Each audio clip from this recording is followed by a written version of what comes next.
안녕하세요. 즐거운 시니어 정보마당입니다. 오늘은 정말 중요한 이야기를 해 드리려고 합니다. 제가 90년을 살아보니까 정말 절대로 자랑하면 안 되는 게 딱 5가지가 있더라고요. 이거 자랑했다가 정말 뼈아픈 후회를 한 분들을 너무 많이 봤습니다. 여러분도 혹시 무심코 이런 자랑을 하고 계시진 않나요? 끝까지 들어보시면 분명히 도움이 될 겁니다. 첫 번째, 돈 자랑은 절대 하지 마세요. 이게 정말 가장 위험한 자랑입니다. 우리 집 전셋값이 얼마야? 주식으로 얼마 벌었어? 연금을 얼마나 받아? 이런 말 절대 하시면 안 됩니다. 왜 그런지 아세요? 돈 자랑을 하는 순간 주변 사람들이 여러분을 돈으로만 보기 시작합니다. 친구라고 생각했던 사람이 갑자기 돈 빌려달라고 하고, 자식들은 부모님 재산만 노리게 되고 심지어 사기꾼들까지 달라붙습니다. 실제로 제가 아는 한 분은 동네에서 우리 집 아파트값이 10억이야 라고 자랑하고 다녔어요. 그랬더니 어떻게 됐을까요? 먼저는 친구들이 하나둘씩 돈 빌려달라고 하기 시작했고, 나중에는 아예 만나기를 꺼려 하더라고요. 왜냐하면 자꾸 돈 얘기가 나오니까 부담스러워 하는 거예요. 더 심각한 건 사기꾼들이 타깃으로 삼는다는 겁니다. 보이스피싱, 투자 사기, 각종 금융 사기의 첫 번째 타깃이 바로 돈 자랑하는 어르신들입니다. 이런 분들이 돈 많은 어르신이라는 리스트에 올라가서 계속 사기 전화가 오게 되는 거예요. 그리고 가족 관계도 망가집니다. 자식들이 부모님 재산에만 관심을 갖게 되고 형제 자매 간에도 재산 문제로 싸우게 됩니다. 엄마가 형한테는 얼마 줬는데 나한테는 왜 안 줘? 이런 말이 나오기 시작하면 가족이 완전히 깨져버려요. 그럼 어떻게 해야 할까요? 돈이 있어도 절대 자랑하지 마시고 대신 조건 없이 줄 수 있는 만큼만 베푸세요.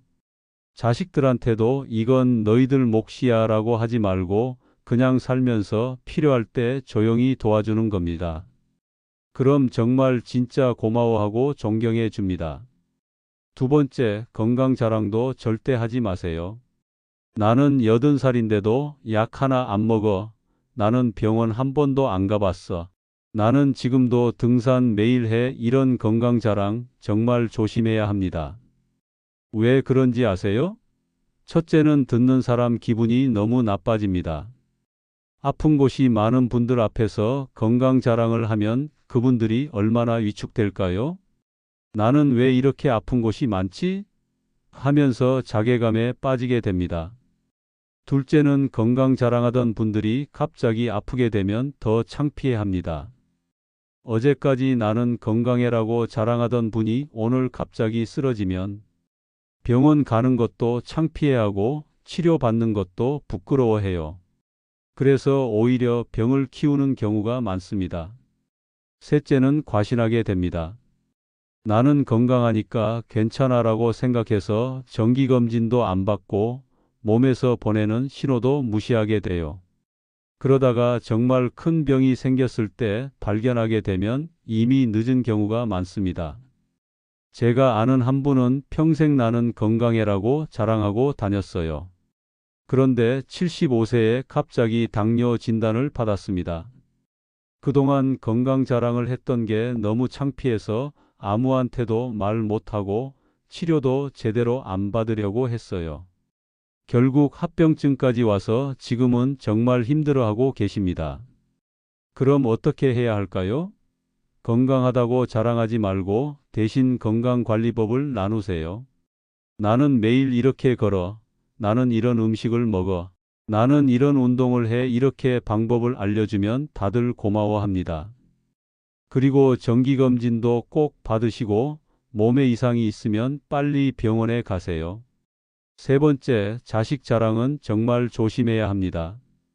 우리 아들이 의사야. 우리 딸이 대기업 다녀. 우리 손자가 서울대 갔어. 이런 자식 자랑 정말 많이 하시죠? 하지만 이것도 정말 조심해야 합니다. 왜 그런지 말씀드릴게요. 첫째는 듣는 사람이 정말 불편해합니다. 특히 자식이 잘 안 되는 분들 앞에서 자식 자랑을 하면 그분들이 얼마나 마음 아플까요? 우리 아들은 왜 이렇게 못났을까? 하면서 자식에게 더 스트레스를 주게 됩니다. 둘째는 자식들한테도 부담이 됩니다. 부모가 자꾸 자기 자랑을 하고 다니면 자식들이 실수하면 안 된다. 계속 잘해야 한다는 압박감을 느껴요. 그래서 부모와 거리를 두게 되는 경우가 많습니다. 셋째는 자식들의 사생활이 노출됩니다. 우리 아들이 연봉이 얼마야? 우리 딸이 어느 동네에 집 샀어? 이런 얘기를 하면 자식들이 정말 싫어해요. 자기 개인 정보가 동네방네 퍼지는 걸 좋아할 사람이 어디 있겠어요? 넷째는 비교당하기 시작합니다. 저 집 아들은 의사인데 우리 아들은, 이런 비교가 시작되면 자식들끼리도 어색해지고 가족 모임도 불편해집니다. 제가 아는 한 분은 아들이 대기업 부장이라고 자랑하고 다녔어요. 그런데 그 아들이 명예퇴직을 하게 됐습니다. 그러니까 그 어머니가 얼마나 창피해 하시던지 아예 동네 사람들 만나기를 피하더라고요. 아들도 엄마가 자꾸 자랑해서 더 창피하다고 하면서 관계가 나빠졌어요. 그럼 어떻게 해야 할까요? 자식 자랑 대신에 자식에게 고마움을 표현하세요. 우리 아들이 얼마나 효자인지 몰라. 우리 딸이 나를 얼마나 잘 챙겨주는지 몰라. 이렇게 고마워하는 모습을 보이면 듣는 사람도 기분 좋고 자식도 기분 좋습니다. 네 번째, 젊은 시절 무용담 자랑은 그만하세요. 내가 젊었을 때는 말이야. 우리 때는 이랬어. 내가 군대에서는, 내가 회사에서 얼마나 잘했는지 알아? 이런 옛날 자랑 이야기 정말 많이 하시죠? 하지만 이것도 정말 조심해야 합니다. 왜 그런지 말씀드릴게요. 첫째는 듣는 사람이 지루해합니다. 특히 젊은 사람들은 또 옛날 얘기네라고 생각하면서 듣기 싫어해요. 같은 얘기를 계속 반복하면 더더욱 지겨워합니다. 둘째는 현재와 단절됩니다. 자꾸 과거 얘기만 하면 지금 현재 상황을 이해하지 못하게 되고 젊은 세대와 소통이 안 됩니다. 요즘은 그렇지 않아요라는 말을 자주 들으시죠? 셋째는 허세로 들립니다. 특히 과장된 무용담을 자주 하면 사람들이 과연 진짜일까? 라고 의심하기 시작해요. 그러면 신뢰도가 떨어집니다. 넷째는 현재의 자신을 위축시킵니다. 자꾸 내가 젊었을 때는이라고 하면 지금의 자신은 별 볼 일 없다고 인정하는 것과 같아요. 그럼 자존감이 떨어집니다. 제가 아는 한 분은 젊었을 때 회사에서 부장까지 했다고 자랑을 많이 하셨어요. 그런데 자식들이나 손자들이 모일 때마다 그 얘기만 하니까 나중에는 아예 자리를 피하더라고요. 할아버지 옛날 얘기 또 시작이네라면서 말이에요. 그럼 어떻게 해야 할까요? 무용담 대신에 교훈을 나누세요. 내가 젊었을 때 이런 실수를 했는데 너희들은 이렇게 하면 좋겠어 라고 하면 훨씬 도움이 됩니다. 자랑이 아니라 지혜를 나누는 거죠. 다섯 번째, 인맥 자랑도 절대 하지 마세요. 나는 시장하고도 친해. 나는 국회의원도 알아. 우리 동창 중에 대기업 사장이 있어. 이런 인맥 자랑 정말 위험합니다. 왜 그런지 말씀드릴게요. 첫째는 사람들이 여러분을 이용하려고 합니다. 아, 저분이 시장하고 친하네? 그럼 우리 일 좀 부탁해 볼까? 라고 생각하게 돼요. 그럼 진짜 친구가 아니라 이용당하는 관계가 됩니다. 둘째는 그 인맥이 문제가 생기면 여러분도 함께 곤란해집니다. 자랑하던 사람이 비리에 연루되거나 문제가 생기면 저 사람이 그 사람하고 친하다며? 라면서 여러분까지 의심받게 됩니다. 셋째는 과장으로 들립니다. 정말 그렇게 친할까? 라고 사람들이 의심하기 시작하면 신뢰를 잃게 됩니다. 넷째는 허영심으로 보입니다. 자꾸 유명한 사람 이름을 대면서 자랑하면 저 사람은 자기 자신에게 자신이 없나? 라고 생각하게 돼요. 제가 아는 한 분은 국회의원하고 친하다고 자랑하고 다녔어요. 그런데 그 국회의원이 나중에 비리로 구속됐습니다. 그러니까 동네에서 저 분도 뭔가 연관이 있는 거 아냐? 라면서 수군거리더라고요. 정말 억울하겠지만 인맥 자랑을 했던 게 독이 된 거예요. 그럼 어떻게 해야 할까요? 인맥 자랑 대신에 그 사람한테서 배운 점을 나누세요. 내가 아는 분이 이런 말씀을 하시더라고. 정말 좋은 말이었어라고 하면 훨씬 의미 있습니다. 이름을 자랑하는 게 아니라 지혜를 나누는 거죠. 그럼 대신 무엇을 하면 좋을까요? 이 5가지 자랑을 하지 않으면 대신 뭘 해야 할까요?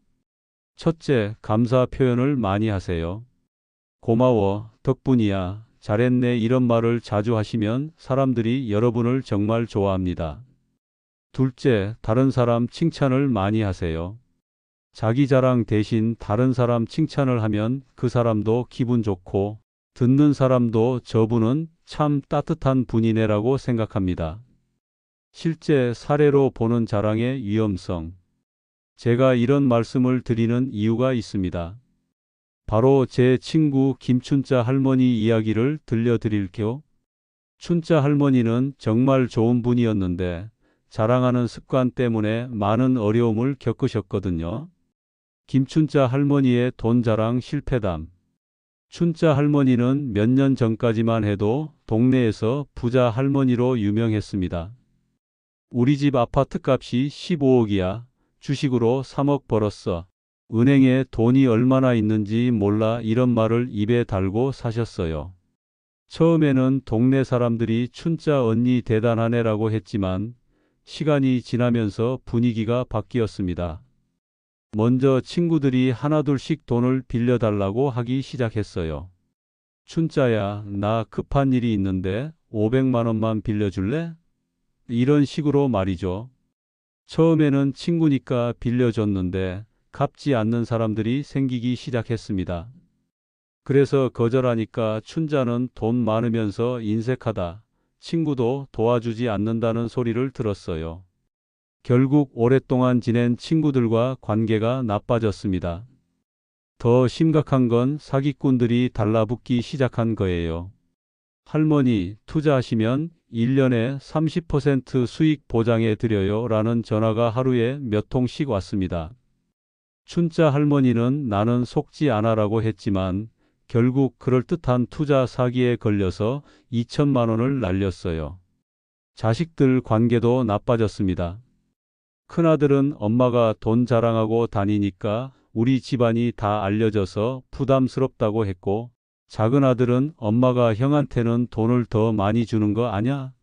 라고 의심하기 시작했어요. 명절마다 돈 얘기가 나와서 가족 모임이 불편해졌습니다. 지금 춘자 할머니는 그때 왜 그렇게 돈 자랑을 했을까라고 후회하고 계세요. 조용히 살면서 필요할 때만 도움을 주니까 오히려 가족들이 더 고마워한다고 하더라고요. 김춘자 할머니의 자식 자랑 실패담. 춘자 할머니는 자식 자랑도 정말 많이 하셨어요. 큰아들이 대기업 과장이고 큰며느리가 간호사라고 동네방네 자랑하고 다녔거든요. 우리 큰아들이 회사에서 얼마나 인정받는지 몰라. 우리 며느리가 대학병원 간호사야. 손자가 전교 1등 했어. 이런 얘기를 맨날 했어요. 처음에는 사람들이 춘자네 자식들 잘 됐네라고 했지만 시간이 지나면서 피하기 시작했습니다. 특히 자식이 잘 안 되는 분들은 춘자 할머니 만나는 걸 부담스러워 했어요. 또 자식 자랑 시작하겠네라고 생각하면서 말이죠. 그런데 더 큰 문제가 생겼습니다. 큰아들이 회사에서 구조조정으로 명예퇴직을 하게 된 거예요. 춘자 할머니는 너무 창피해서 아무한테도 말을 못했습니다. 그동안 자랑하고 다녔는데 갑자기 실직했다고 어떻게 말해요? 결국 몇 달 동안 동네 사람들 만나는 걸 피했어요. 마트도 새벽에 가고 산책도 사람 없을 때만 했습니다. 그러다 보니까 우울해지고 외로워졌어요. 큰아들도 힘들어했습니다. 엄마가 자꾸 자랑하고 다니니까 더 부담스럽다. 실직한 것도 창피한데 엄마까지 신경 쓰이니까 더 힘들다고 했어요. 지금은 자식 자랑 대신에 우리 아들이 나를 얼마나 잘 챙겨주는지 몰라. 며느리가 정말 효부야 이런 식으로 고마워하는 말을 해요. 그랬더니 듣는 사람들도 기분 좋고 가족들도 훨씬 편해한다고 하더라고요. 김춘자 할머니의 건강자랑 실패담. 춘자 할머니는 건강자랑도 많이 하셨어요. 나는 75세인데 약 하나 안 먹어. 병원은 종합검진만 받으러 가. 나는 매일 등산해 이런 얘기를 자주 했거든요. 그런데 어느 날 갑자기 어지러워서 쓰러졌어요. 병원에 가보니까 고혈압이 있었던 거예요. 의사가 할머니 이거 꽤 오래됐네요. 왜 이제 오셨어요? 라고 했습니다. 사실은 몇 달 전부터 머리가 아프고 어지럽긴 했는데 그동안 나는 건강해라고 자랑하고 다녔으니까 병원 가기가 창피했던 거예요. 춘자가 아프다고 맨날 건강하다고 자랑하더니라는 소리 들을까봐 참았던 겁니다. 결국 고혈압이 심해져서 약을 먹기 시작했는데 이것도 숨기고 다녔어요. 친구들 만날 때는 약을 안 먹는 척 했고 등산도 힘든데 억지로 따라갔어요. 그러다가 등산 중에 또 쓰러져서 119가 출동하는 소동이 벌어졌습니다. 그때서야 동네 사람들이 다 알게 됐고 춘자 할머니는 그동안 왜 숨기고 다녔냐는 소리를 들었어요. 지금은 솔직하게 나도 나이 들어서 혈압약 먹어. 너희들도 검사 꼭 받아라고 말씀하세요. 그랬더니 오히려 친구들이 춘자가 솔직해서 좋다. 우리도 서로 건강 챙기자라고 하면서 관계가 더 좋아졌어요. 김춘자 할머니가 깨달은 진짜 행복. 춘자 할머니는 이제 이렇게 말씀하세요. 자랑할 때는 그 순간만 기분이 좋더라. 하지만 결국에는 다 독이 됐어. 사람들이 피하고 가족들은 부담스러워하고 나 자신도 힘들어졌어. 지금은 자랑 대신에 감사 인사를 많이 해. 고마워, 잘했네, 수고했어 이런 말을 자주 하니까 사람들이 나를 더 좋아해. 가족들도 편해하고 그리고 다른 사람 칭찬을 많이 해. 저분 참 착하시네, 저 댁. 자식 잘 키웠네 이런 말을 하니까 듣는 사람도 기분 좋고 나도 기분이 좋아져. 춘자 할머니는 또 이런 말씀도 하셨어요. 나이 들어서 정말 중요한 건 자랑할 거리가 얼마나 많으냐가 아니야. 얼마나 많은 사람들이 나를 진심으로 좋아해 주느냐가 중요해. 자랑하면 그 순간은 주목받지만 결국에는 사람들이 피하게 돼. 여러분도 김춘자 할머니처럼 변해보세요. 춘자 할머니의 이야기를 들어보니까 어떠세요? 혹시 여러분도 무심코 이런 자랑들을 하고 계시지는 않나요? 자랑은 정말 순간의 기쁨일 뿐입니다. 그 순간은 기분이 좋을지 몰라도 결국에는 인간관계를 망치고 자신도 힘들게 만듭니다. 대신에 감사하고 칭찬하고 배려하는 마음으로 사람들을 대하면 정말 모든 사람이 좋아하는 어르신이 될 수 있어요. 춘자 할머니가 지금은 동네에서 가장 인기 있는 할머니가 되셨거든요. 왜냐하면 늘 고마워하고 다른 사람 칭찬하고 따뜻하게 대해주시니까요. 여러분도 오늘부터 이 5가지 자랑은 절대 하지 마시고 대신 따뜻한 마음으로 사람들을 대해보세요. 분명히 인생이 더 풍요로워질 겁니다. 시니어 정보마당에서 여러분의 행복한 노후를 항상 응원합니다. 춘자 할머니처럼 진정한 행복을 찾으시길 바라며 오늘도 건강하고 행복한 하루 보내세요. 셋째, 지혜와 경험을 나누세요. 자랑이 아니라 이런 경우에는 이렇게 하면 좋더라는 식으로 도움이 되는 조언을 해주세요. 넷째, 질문을 많이 하세요. 요즘은 어때? 어떻게 생각해? 이런 질문을 하면서 다른 사람 얘기를 들어주세요. 그럼 정말 인기 있는 어르신이 됩니다. 다섯째, 현재에 집중하세요. 과거 자랑보다는 지금 하고 있는 일, 지금 관심 있는 것들에 대해서 이야기하세요. 마무리하면서 여러분, 오늘 제가 말씀드린 5가지 마이너스 돈 자랑, 건강 자랑, 자식 자랑, 젊은 시절 무용담, 인맥 자랑. 마이너스 이거 정말 절대 하시면 안 됩니다. 왜냐하면 자랑은 순간의 기쁨일 뿐이거든요. 그 순간은 기분이 좋을지 몰라도 결국에는 인간관계를 망치고 가족 관계를 나쁘게 하고 자기 자신도 힘들게 만듭니다. 대신에 감사하고 칭찬하고 지혜를 나누고 질문하고 현재에 집중하시면 정말 모든 사람들이 존경하고 좋아하는 어르신이 될 수 있습니다. 인생을 길게 보면 자랑보다는 감사와 배려로 채워가는 게 훨씬 행복하고 평온한 삶을 살 수 있습니다. 여러분도 오늘부터 이 5가지 자랑은 절대 하지 마시고 대신 따뜻한 마음으로 사람들을 대해보세요. 분명히 인생이 더 풍요로워질 겁니다. 시니어 정보마당에서 여러분의 행복한 노후를 항상 응원합니다. 오늘도 건강하고 행복한 하루 보내세요.